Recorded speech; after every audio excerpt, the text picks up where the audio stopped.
caretaker. What are you saying to him? Well, the work gets done, doesn't it? Caretaking, I mean, even if you don't do it yourself personally. And anyway, if we move you away from here, we've still got to put you up somewhere else, so where's the saving? Sounds like common sense to me, though councillors aren't usually blessed with common sense. Well, you can't expect me as a councillor to agree with you there, can you? It's true, isn't it?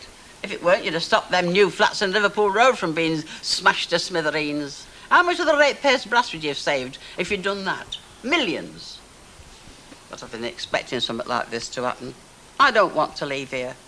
But I've been expecting some jumped-up jack in office coming sniffing round sooner or later. Oh, it's one thing on top of another, isn't it, Mrs. Sharples? First your accident, and now worrying if you're going to have to lose your home. But don't worry. I'm sure Alf and Len are more than a match for what's his name again? Councillor Tattersall. I'm more than a match for him on all. I always was for that sort in the past. I'm not going to do lally yet, you know, Emily Bishop. Oh, I never for one moment suggested you had, Mrs. Sharples. I mean, it's quite obvious you haven't. It's just that you're not getting any younger. Well, none of us are. And perhaps not quite as... I'm positive you're more than a match for him, Mrs. Sharples. Well, I'm not so sure. He's a nasty piece of work, is Jim Tattersall. And he called us the Mafia, just because we're trying to make sure that an old lady has a home in a street where she's lived most of her life, where her friends are and where she's happy. That is diabolical, that is. And he cast doubts on my legitimacy as well. Do you mean he called you a... No, he just said I only held down my job because of nepotism. Hey? Friends in high places. Actually, I believe a few strings were pulled by Alf. There's only one way to deal with this geezer. That's to frighten us. Me and me mates bump into him one dark night, accidentally on purpose. And just before we cut his ears off, we whisper how if he doesn't stop hounding Mrs. Sharples, he'll end up stretched from one end of the M6 to the other, because he would if he was strapped to the back wheel of a juggernaut. Yeah, I do believe you mean it. I do. Larger, please, love. What have you got there, then? Nothing. And how long has all dolled up been putting nothing into plastic bags? All that? Oh, it's just a little cheap blouse I've bought. I mean, I haven't a decent one to wear, have I? I can think of at least 6 decent ones offhand that you've got. And the only thing cheap at all dolled up is Stella Roebuck. I know, because I went to school with her. Well, she's always been very nice with me.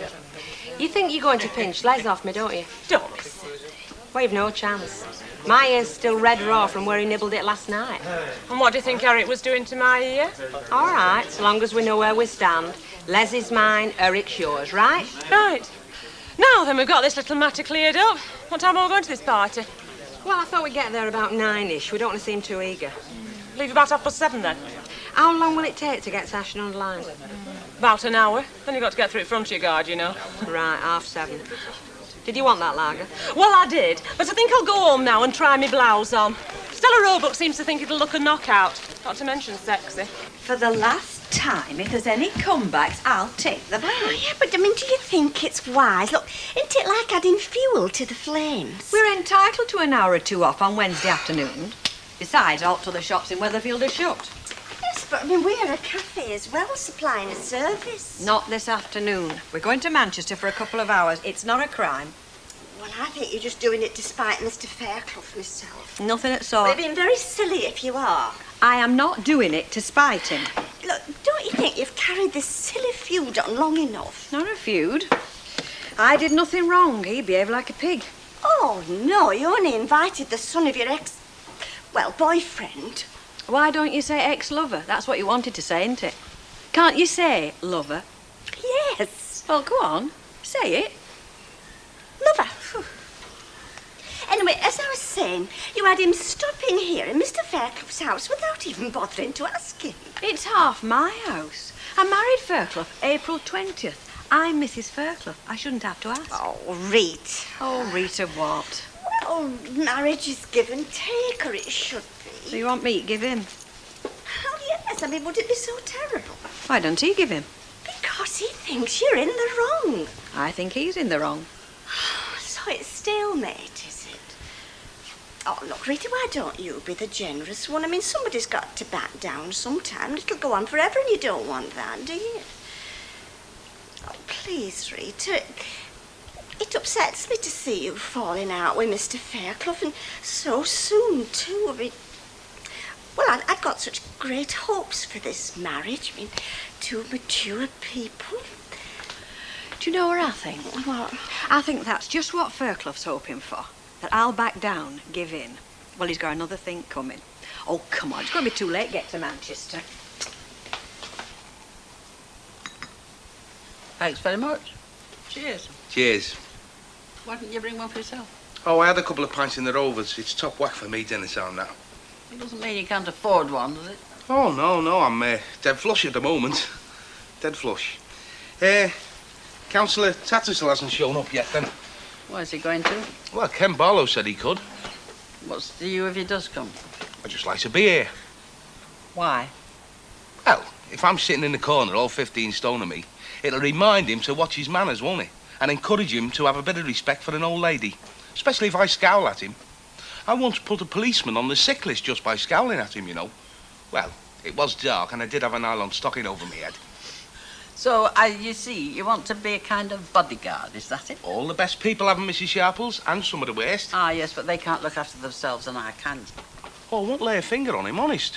Well, not on the premises. That's right, because you're not going to be on the premises, even if your heart is in the right place. Oh, Mrs. Sharples.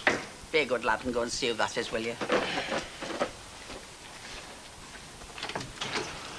Yeah, Mr. Sharples. Fella here says he's Councillor Tattersall, but he's got no means of identification except an out-of-date driving licence and a ticket to a club that I happen to know has topless waitresses. All right, Eddie, that's enough of that. Thank you for the drink, but I think Councillor Tattersall wants to have a word with me in private. Shall I just sit in the corner? I won't scowl too much. Good afternoon. Well, I'll be next door if you want me in the centre. Sit down. Sorry I can't offer you a drink. My friend only brought me the one. Oh, what can I do for you? It'll save me and yourself a lot of trouble. Oh, and how can I do that? Now, this is nothing personal, you understand. I'm only doing my job, what I was elected for. And what would that be? Well, for one thing, to see that council property is put to effective and proper use. On what council property were you referring to? Oh, I think you know, Mrs. Sharples. This place, this flat. Oh, I see.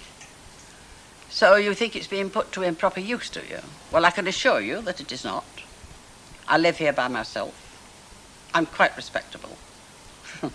At my age, I couldn't very well be anything else. I keep it clean. I don't keep any coal in the bath. I don't keep 5 or 6 cats. In fact, I don't keep a cat at all. Don't tell me you were a comedian, Mrs. Sharples. I didn't know I was. Well, the point is, as well you've no right here. This is purpose-built accommodation, and the purpose is to provide a home for the community centre caretaker. Well, that's what I am. Only in name. Ken Barlow and the kids do most of the caretaking. As well you're not even paid for it. Yes, but my deputy, Albert Tatlock, is paid. Well, I don't know why. If you do nothing, he does less than nothing. That's not true. Between us, we do a great deal of work, including keeping those kids you mentioned earlier in some sort of order. Look, you're not an official caretaker, as well you know. So what do you propose to do about it? Get you out. Now, look, I'm only doing my duty. I see. So throwing an old woman out onto the streets is your idea of duty, is it? Oh, we'll find you somewhere else, an old folks' flat or bungalow. Over the other side of town? Oh, possibly. I'm supposed to now refuse to budge. Well, there's always the bailiffs. Those chaps don't frighten me. Have you ever had any dealings with them? Then you don't know what you're talking about, do you, Mrs. Sharples? Well? What? What do you think? Hey, is that new? Oh, you know very well it is. Well, I've seen worse. Oh, you're wrong. You took all my confidence away. I'm only kidding, you're miss. It's smashing, kid. You're gonna knock Eric sideways. And notice I said Eric, not Les. Yeah, I heard. Oh, you don't look so bad yourself. I know. And if I say so myself, I look sensational. And having looked like this for a number of years, why is it then I'm still single? Well, it's because men only make passes at girls who look gorgeous. Do you know, it's very good, that, and very true. Did you make it up yourself? Half of it. Oh. Hey, I'm looking forward to tonight, kid, are you? Yeah, I am. As a matter of fact, I get on quite well with Eric, really. And the rest? How do you mean? Never mind. I like Les, too. He's a bit fly, but that's just his machismo showing. What? Don't you know anything? That's his virility, his maleness. Well, I can't say I've noticed. No. Anyway, come on, kid. We don't want to be late and find a couple of scrubbers in store when we get there. We'll soon see them off. Do you reckon? No danger. I feel irresistible tonight. As a matter of fact, I feel very sorry for Eric, you know. I wonder whether he's up to it or not. We'll just have to see.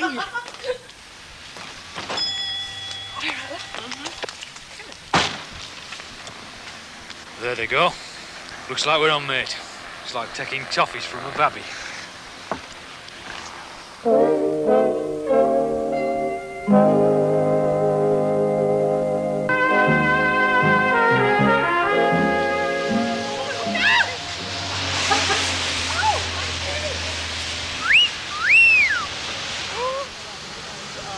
Thank you. So nice tonight, kid.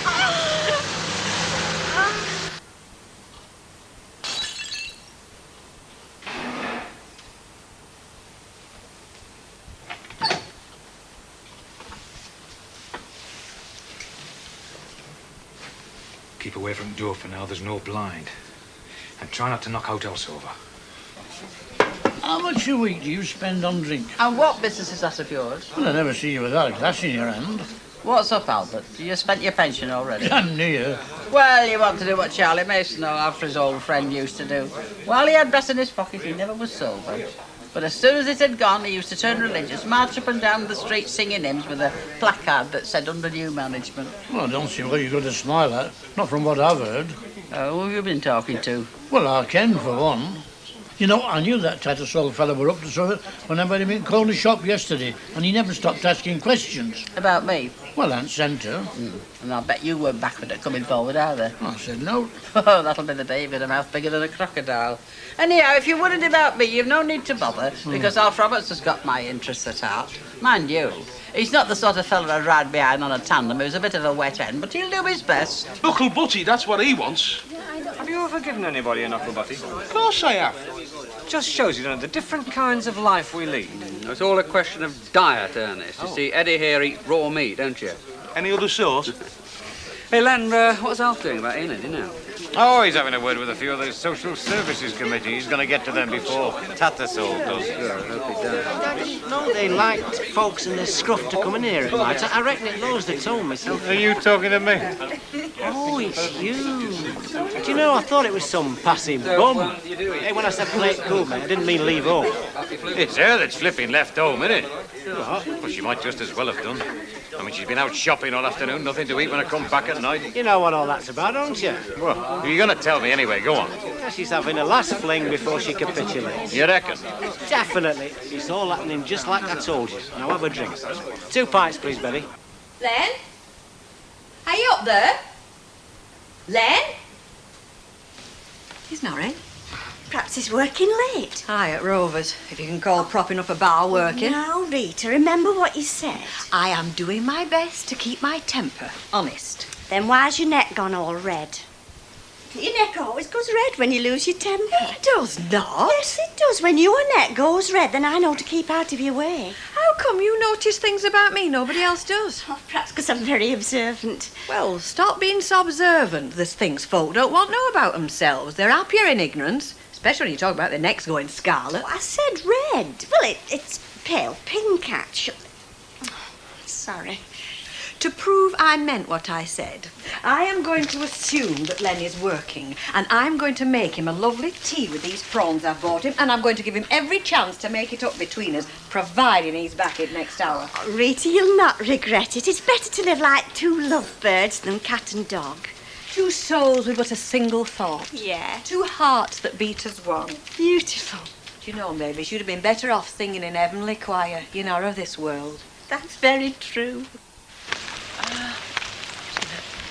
78. This must be 76, yeah? 76. 74. Oh, one right.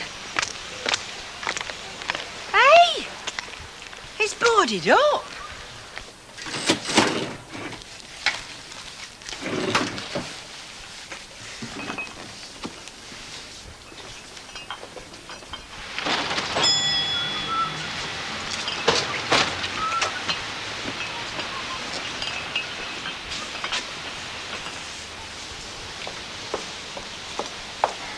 Evening.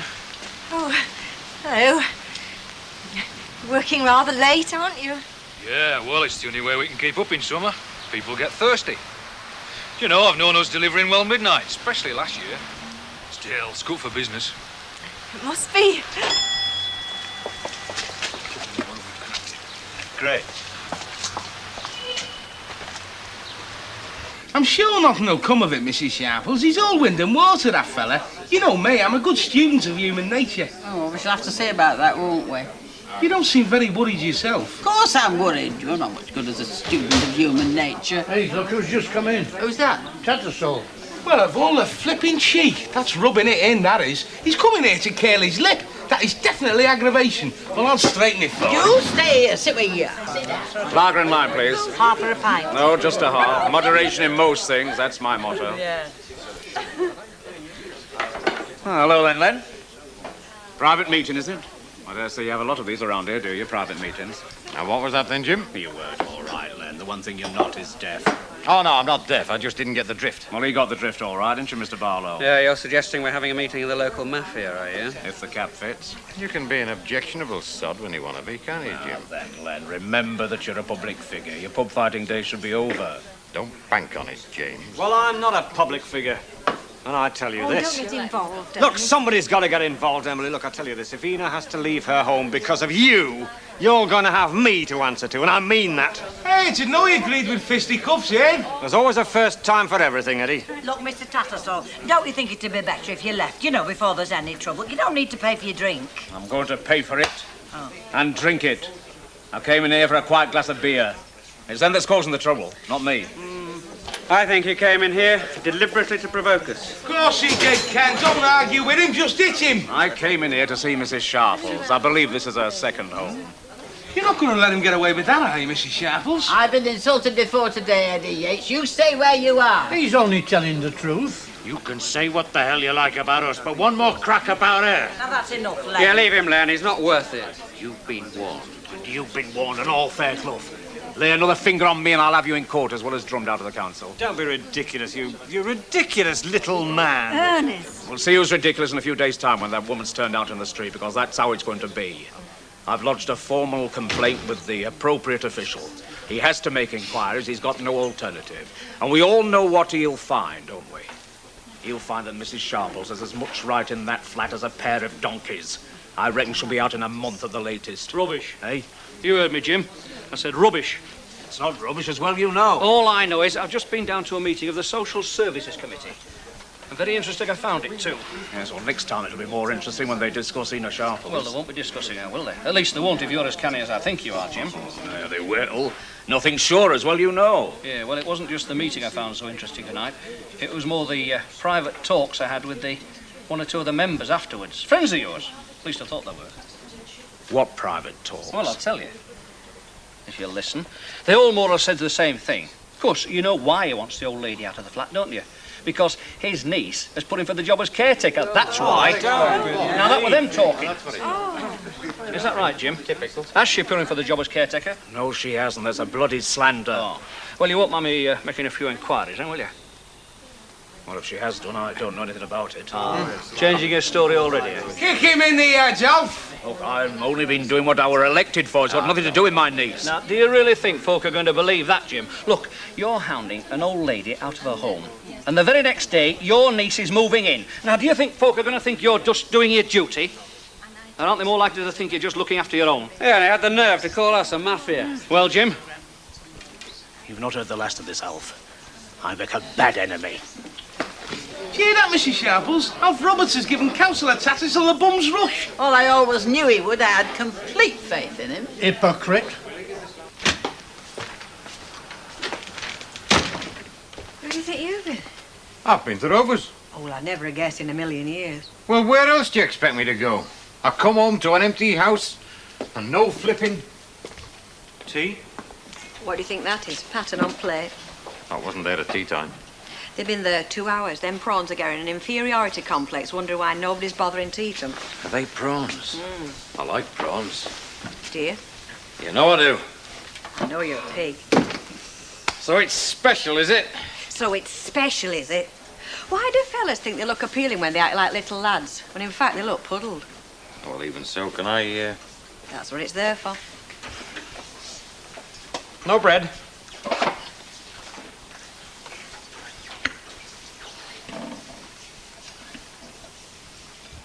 Oh, they're scrumptious. They melt in your mouth. You got salad cream all over your chin. Have we got hanky? Here. Down. Where were you then? Have me tea with Mavis? Prawns. No, So you saved them all for me? if that's what you want to think. Yeah. I'm sorry. What for? Well, I could have been a bit more, I don't suppose it would have done any harm to let Terry stay for a couple of days? No. I should have asked you about that. After all, Terry's nothing to do with you. No.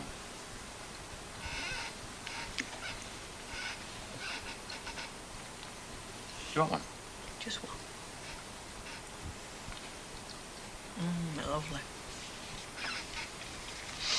Rita, What? can I ask you something? Yeah? What's for pudding? You'd be surprised. Oh, 3 hours either on buses or waiting for him. We could have been across the Atlantic with an aeroplane by now. I think I should underline is across the Atlantic, and I still say we've been stood up. I don't know. I still think you got the address wrong. We've not only been stood up, Renee, we've been robbed. Oh, my God. You know who's robbed us, don't you? Butch Cassidy and the Sundance Kid. Bet I feel sick.